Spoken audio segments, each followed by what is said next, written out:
Vale. Chairman, can DC Dibok le Voina district level SCDP committee te village level SCDP committee te le Voinia family oriented SCDP beneficiaries kan suate le helai buna local zong zong te in zawai chi bai kabuk chewa hey sa zakwa sang di le sompali tangkhan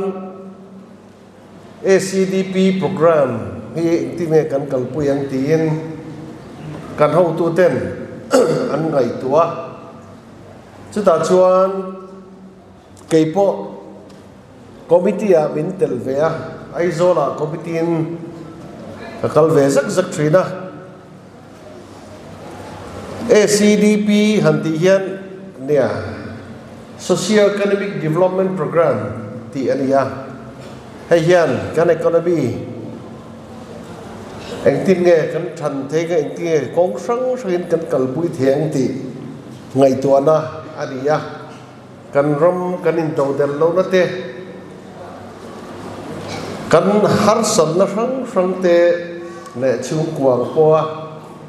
kan in tàu del te ne turatan he program is duan ania chuta chuan sang ni le som period in than alodia sarkar na kan changa khan ACDP kalpui na turin thei to pin governing board te executive committee te disida piral lian puina seng khan state level a katiang khan committee sabin ngai to na man ania abu po sadile som period in than ma khan pe vek ding minister te le agai to pol ho wi chan abu khan kan kol vek thina chuta chuan power kan nei that na tur tan te tuin tur niang nar kan nei that na tur tan te kong tra kan nei na tur tan te le ei le bara kan in tau den na tur tan na kong frang franga bana na tur tan te le mimal din mun phet family oriented SCDP family oriented din mun ngel nget nei lauten din mun ngel nget an nei theina turatan te rom manna siam chau ania hei he kalpui ti ngal wat sang di le pakwa sang di som pakwa sang di som di kan sum nei chau tran tir atang khan kalpui ngal wat tumpo ania sumpo ta khan kan da ne ma amar chu kan bei sei lo tevin kan raba India rama khovel bu wapin covid in bindang ta covid free wangin kum ni le achan ve chu kan buai ani ber tamaya chu wang chuan adi tur angpon kan kalpui thei lawa edi pon poi kan ti ko maya amar chu ege mo department franga heng kong pui kan dei that nan tele kol phetha kan dei that nan tele thil dang daga kan sum te po kan mang chawa mi pui pun khoma kal khom le thil dang kha khap ani wangin tiang khanin malang na kal pui ni covid alo ziam chau du in eng po ni se sung le pai har sain min naga adik tak chuan kum khat kan budget apo khan central sarkar ina kan budget kan pass to min pe ge tura ruaman ang te po kha vai bel chia sang thum chuang zet bai bu kim lo kan dei kan state ina kha covid thrileng awanga kan mu turang kan bu lo te nen phei chuan vai bel chia sang thum zaruk chuang zet bai kha state sarkarin sum kan mu turang kan bu talo bok nen heng tuna family oriented ang po ACDP tuna sum ko har sa zolte dom kan na tura po hi adi dan turangin kan kalpui hal mai thei lawa ta chuan engpon ni se kan nei mon dei lawa bo covid shi te lo ziam ta boka tin Mizoram pumpuya mi chung kwa si rukne na ACDP hi pe phot mai na constituency tina mi sang khat zanga zel thang chuakin chutiang chuan kalpui la tin line department ten executive committee anrela chung anrela chu district level a kal thain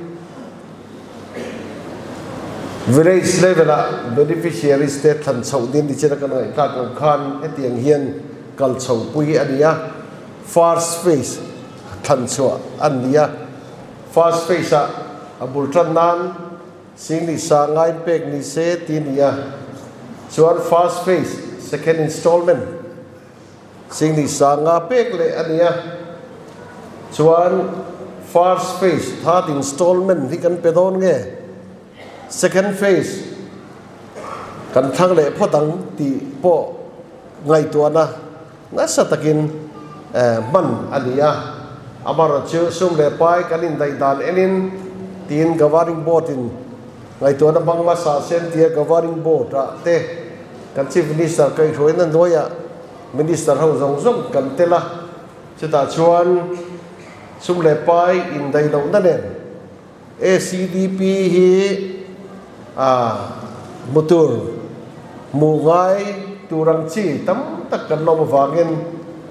second phase first installment ipele phot taila chetial chen kalpui latin thangin tuna hian second phase first installment pek turin ram banan ye executive committee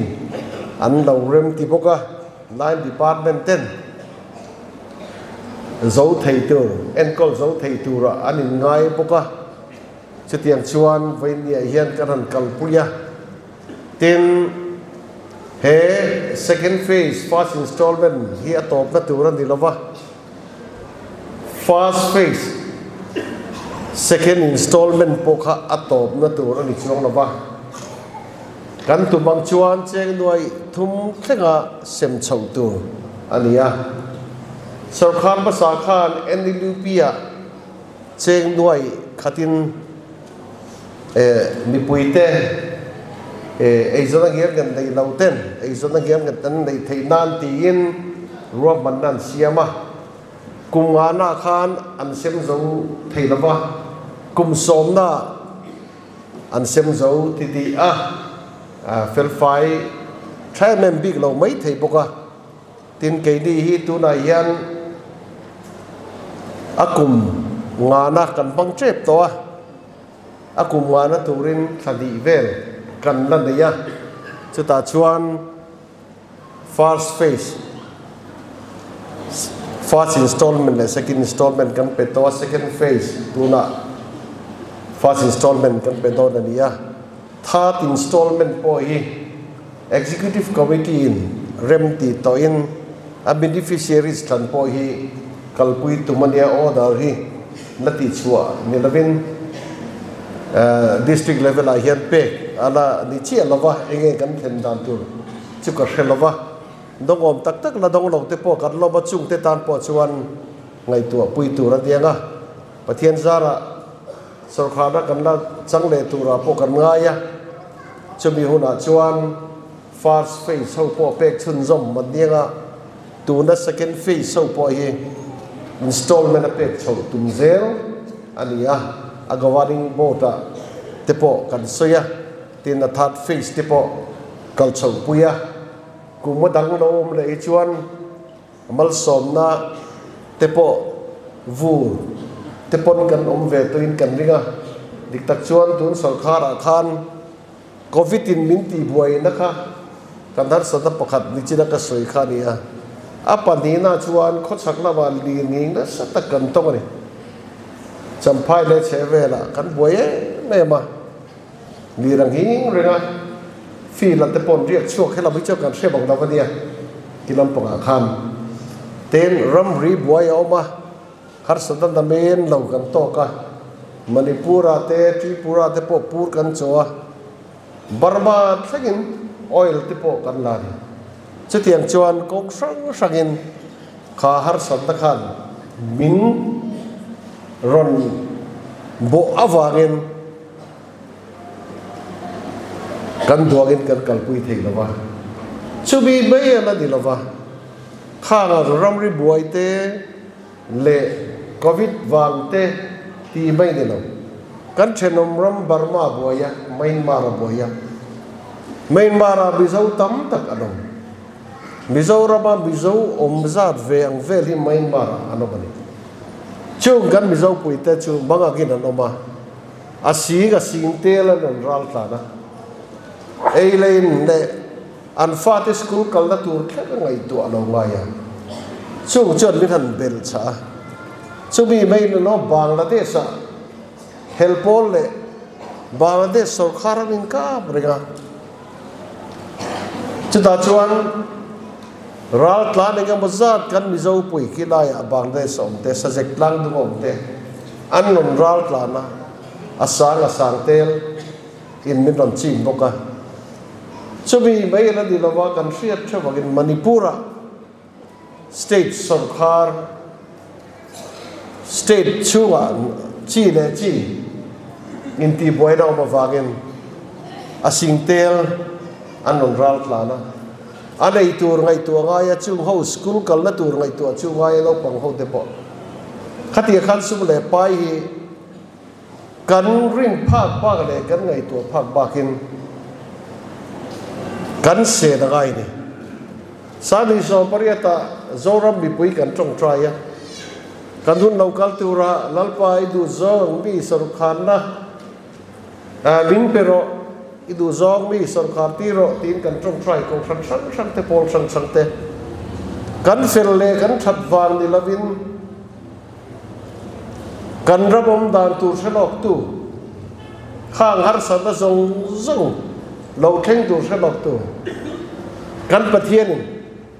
kan chief minister puzorom ma kai shoi dan doya puzorom thang kai shoi dan doya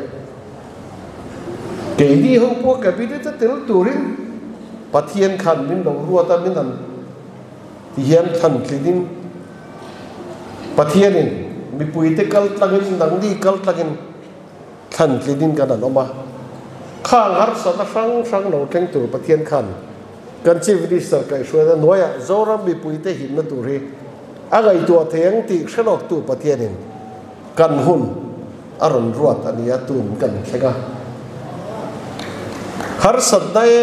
em to lovin voini kan theng thei po hi pathian chu ngai kan lo moi adik taken hati chung hian soi chiat nakar mo nas so takin kan chief minister chun be to ka kai ni te po ani tho bai madi lo ka dam lo pon facebook pakhat le social media chen khata te chon an lom zo ka mo ti tur khopin an ron chua kan dam lo kan bang ne ba chen che an lo lom zo ka lal du wa ga bi te va soi chi ti kan ti tur ni lo kan policy kan program kan soi nga thu ka soi to re ga party da ga mo ka vel sen ka soi ngai ro voi na sa chiang tu de che ka bial kan bial ni pi te ni bi te soi chi ti kan ti tur ni lo ba amar chu kan ram kan in to del theina turatan kan mithiam sarkar thopte ne na chang ruala zorab bi pui kan be tak chuan lo tin lo na hi om lo kan rama hian chu en tin na pakhat chu alang reng hian ka ria ram dang ka changin mi sing thum sing li chuang kan rama in no fan on kal reng an India lamwala bungburing po hin tamlu tukal district ti da bungbu po hin heng ti hian in le lawon on nei po dilo an ra ba in le lawon nen du pui fanau te chobin helaya in lo fine mi in loidan an oma chu chuan ei le nan nei te ma dia vai misteri pakhat phei chu kar chang kang tak nen mo misteri roi ve le chong to chu tiang chuan in le lo that tak khulai han hai la kan dia khona nei ya rei po adilo kum som ni po helai buna mistri ron thop po adilo chu tiang chuan ei zodang gel get dain mi te o khopin ai siam lian thei kan rama in lo fa chopin chuwa chuan kan rama hian hausak na hi au mani ti he chiang e ben bai ni chuwa chu voin ni kan trade thana tang po hian hausak na au mani ti ke chu a chiang ka dia hay social media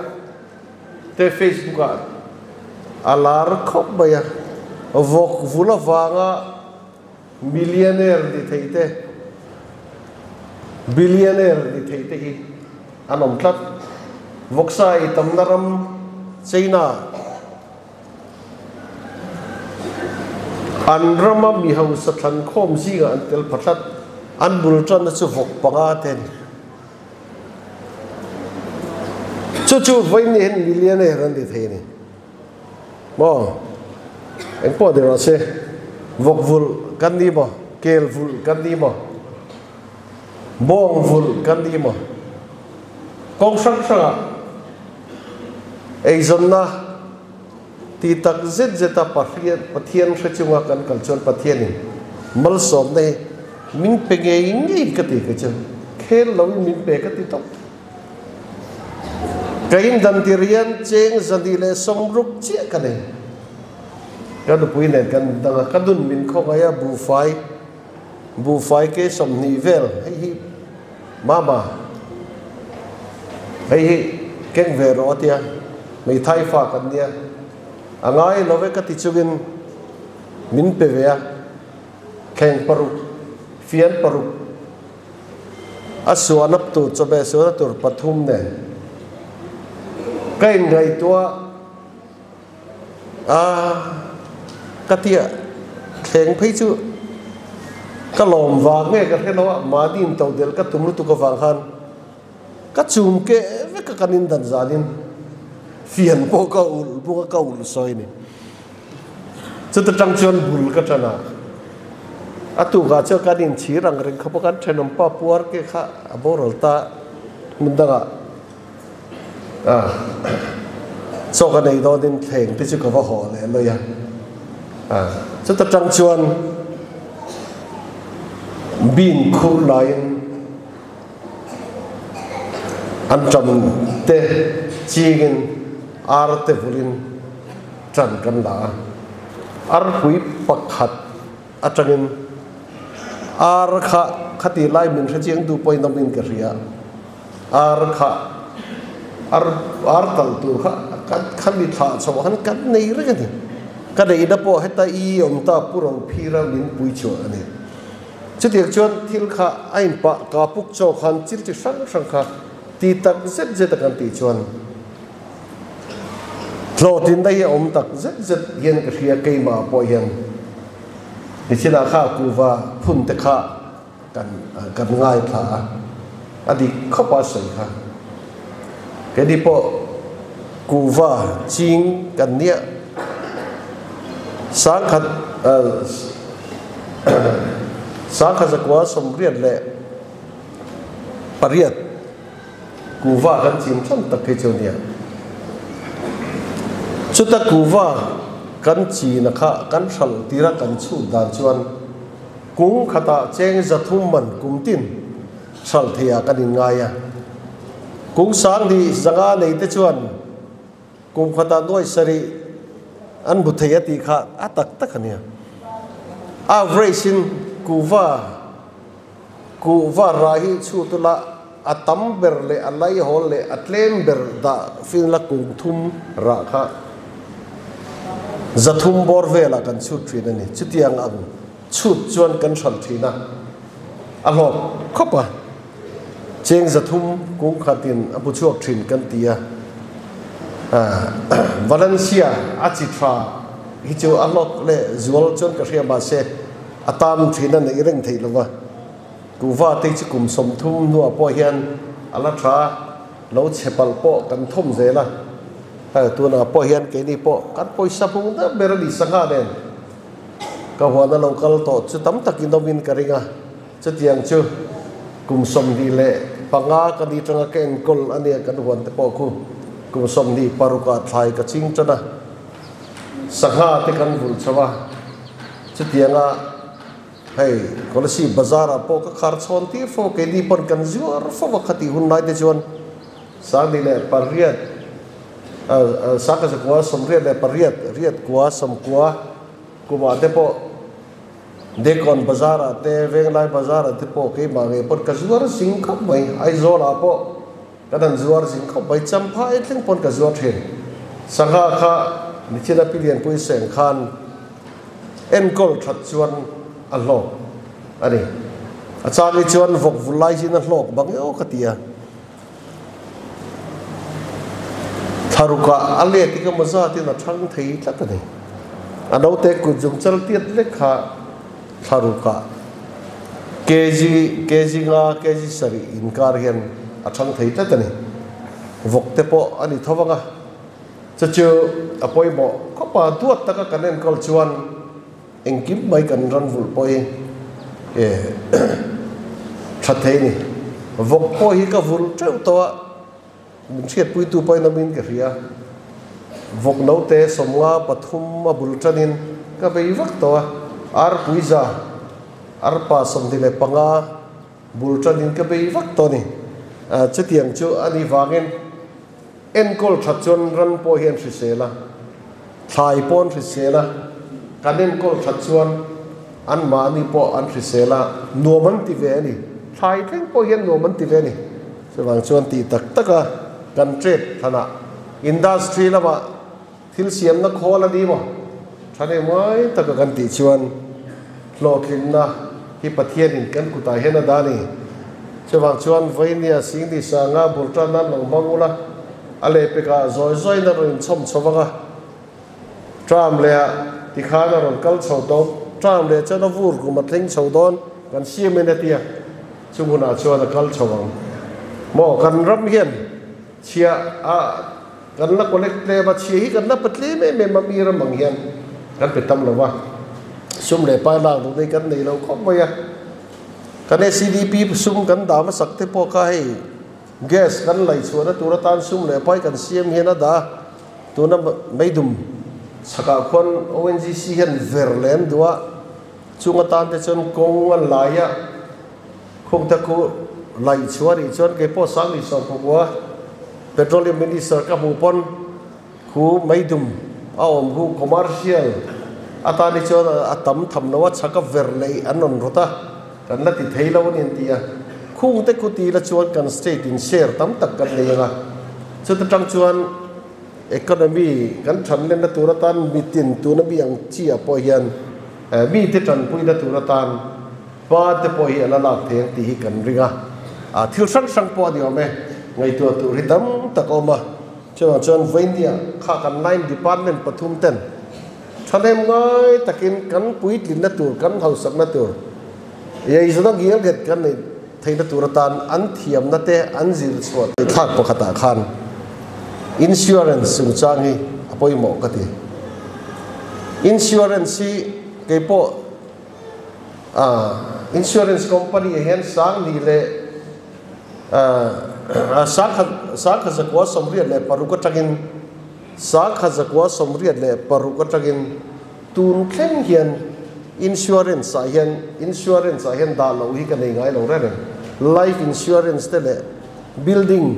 insurance te le motor insurance tu thona po lo da taila thai theng pon insurance company kan pong changkaya amateur huna po ege bo kha kan da wa ka chiata kan va claim khachu beisei na vela khabi chunga lo chiat phal ta le kan claim thei ni ti ri hot thabon na po khal ruwa ten alo mature huna phei chuan kha kan da kha poisa ngai le ngai po nai la alo khrim khriwa alo la pung le kham thina chung ta chu alo puina ani thina ni chawang chuan kum som panga scheme te kum som ti scheme te handa phei chuan alo thai em zel mai ke ba ni ta na kan in khol na ni a heng te po hi ni china ran vula khan hei African swine fever te po lo lenga ar pul thri te po lo la lenga te khan vok pul thri bong te po nan na nom thei khan insurance company te na department kal tlanga khang beneficiaries te da ke mani chiat to palpo kan mule le tur ang chi ro man na siam te kha kan ban tang kai thiam angai voinia ACDP dong kher lo tan po ti thei vek ran vul bi tan chuan mo scheme dang po agriculture ate po khathiang chi a kha voini hen bi puiten kan ngai tu ngai tik tak chuan khovela hei kan in plan sia ka India ram po thang ve zela thang chak ber pol te po ani chawa chu bi kara chuan ke ni hi kan lenga tho chu kan dei ve ngai ni ka soi phong thina attention in thin to mai theya sakata bu fai quintal nuai khat le sanga ve ration card kan sevani ration card dei lo eite ren sarkhat kan bu fai hi tam via van nuai khat quintal nuai khat le sing ni bor vel te chu ration card dei lo te den ve ken kan ei chu karinga ration card kan sem ri ko ti quintal nuai khat le sanga vel a fluctuate ta adang lam thina pem le kha tiang vel awang te khanin adang lam thina a chang chuan quintal sing kwa le klevan sem chang te pokan nei ni an taman tam je chu a poisa pon han chan tir taula quintal nuai te chu ti mai bai de lo ne chu ang kan sem thila chu Mizoram kan tho chu hi om mi long ti la adikang kan sarkar tir khan sang ni som pakwa tanga sang ni som din kar khan state dang tanga bu fai kan lei ang retin kan rama kan tharpo bun le buna kan lei sak thei kan tia anei chuan chuta chuan in report tur kan tia bill ko clear society pakhat chuan an ren report a kan lo mai emaya ambuna kan ron lei sak an cheu kan tia eng tika ngen nei theyang exam ngen nei theng kan zutia kan in tira an nei thei zar minon thil chu quintal som di le pathumani chu bak chu ning zor hi an lom lo reng reng ni mani thar chu tian ina kan check ina kan daga kan ei mai thei amar chu zor tham kan mo ber kan ei ber bu kha race na sem tur kan ram thar lei tur hi kan nei lo hi ka soi jing khop bai hai chuan chuan heng ko ate po hian bu thara kan tui ngang lo ni bon abu fai kan ne kan puan na ai o to ri chu thei mo eke mo hi chu kan ngai to zel lo chuan tu na kan lei tur kan bu re gang hi mu lo thut tai la mu lo thut thei ne heng tei mu lo thut tai lai te kan lo bang chumi ka ngai to chang phei chen zan hen mun mu to hi har ka ti thin itak chuan bu fai lei turi om lo thut ta mai se covid 3 le nai na samin bin dang pinga lo kheng thei si lo ka mang an zia kha mangang tak kan ni agai tu pol ji ga mi kan dia kan manga nge em bu fai lei tur ti khuru ba tanga kan lei ta thi da lo kal lo chuan rel a local chun ru ti chu kan kham khop si lo kan tia chu ta rel ko an han ti chele rel ko min an ti chiat sak le phei ka chuan kan bang a ni kan chief minister phei chuan rite asam lama tang ringot lo point lei dan tur ngai to ngai barba tang te bangladesh te ngai to ra ti top ba ya zan la ya min on phone dar som pati min som li panga min on phone alei na tur bon telephone number biak tur zong ning den min on thila barba lei dan tur kan ngai to Bangladesh sa gas lak dan tur kan ngai to oil lak dan tur barba kan ngai to ni khati lai kan DC pi mari champhai bi kan ti boi khop ma ya sarkar dan ba ka che tanga ya khovel sarkar dan ba ka che tanga ya wase oil kan nan lalu chia aizol kholai lia shal duratia radan shala kan shal zaman no kulai asam sarkar je income dan ti top lo Mizoram sarkar a hen namen len boina kan to kan indan lo hi in dan hi arem lo ni anti wangin annon chu atari ka chất thiang chiu kan ram din mo le chawa kanin to de langai vainia ACDP family oriented atara tibag mo kan nei poi kanin to de la tur ni mi zong zok in contract na thok thei lo supply na thok thei lo mi zong zok in sarkar na tho vek thei lo adai lam thiam bi nei na nei ani lo phei chon chiu wang chon ei zon na kok sang a pathian in kan ramada thar chua thei len chua thei chi sang hi kan len thei na turatan he program po hi buat sai ni wangen ati lo thin thei na turatan kan sarkar na tok kan bi thiam ten heng lama zilna thiam na nei ten an ron soi khazom tlangila kan lakal zelanga tram thara ai na sain kalpui kan tum chubi turatan po chuan in puwa chawla real ru in the yango mo pilien pui soyang khan sanga chi lei nan peng kan lo la da ngar ra sa sanga chi lei thian lei ni ha cho to da hen zot le tai la alo thin so ka ring khop ma cho ni kan tu kan fa te ta na din chuan na tur kan ngai to ngai ti tak zet chatin soi tur tam tak omo me vaidia hela ya kan kal khom hi pathian in mana so manga kan ram kan dam zom na te kan in to de dal tur te ani ngei thei ka be sia thei to pin chan ilat lang ti kha vaidia kan in som na ni se kanau me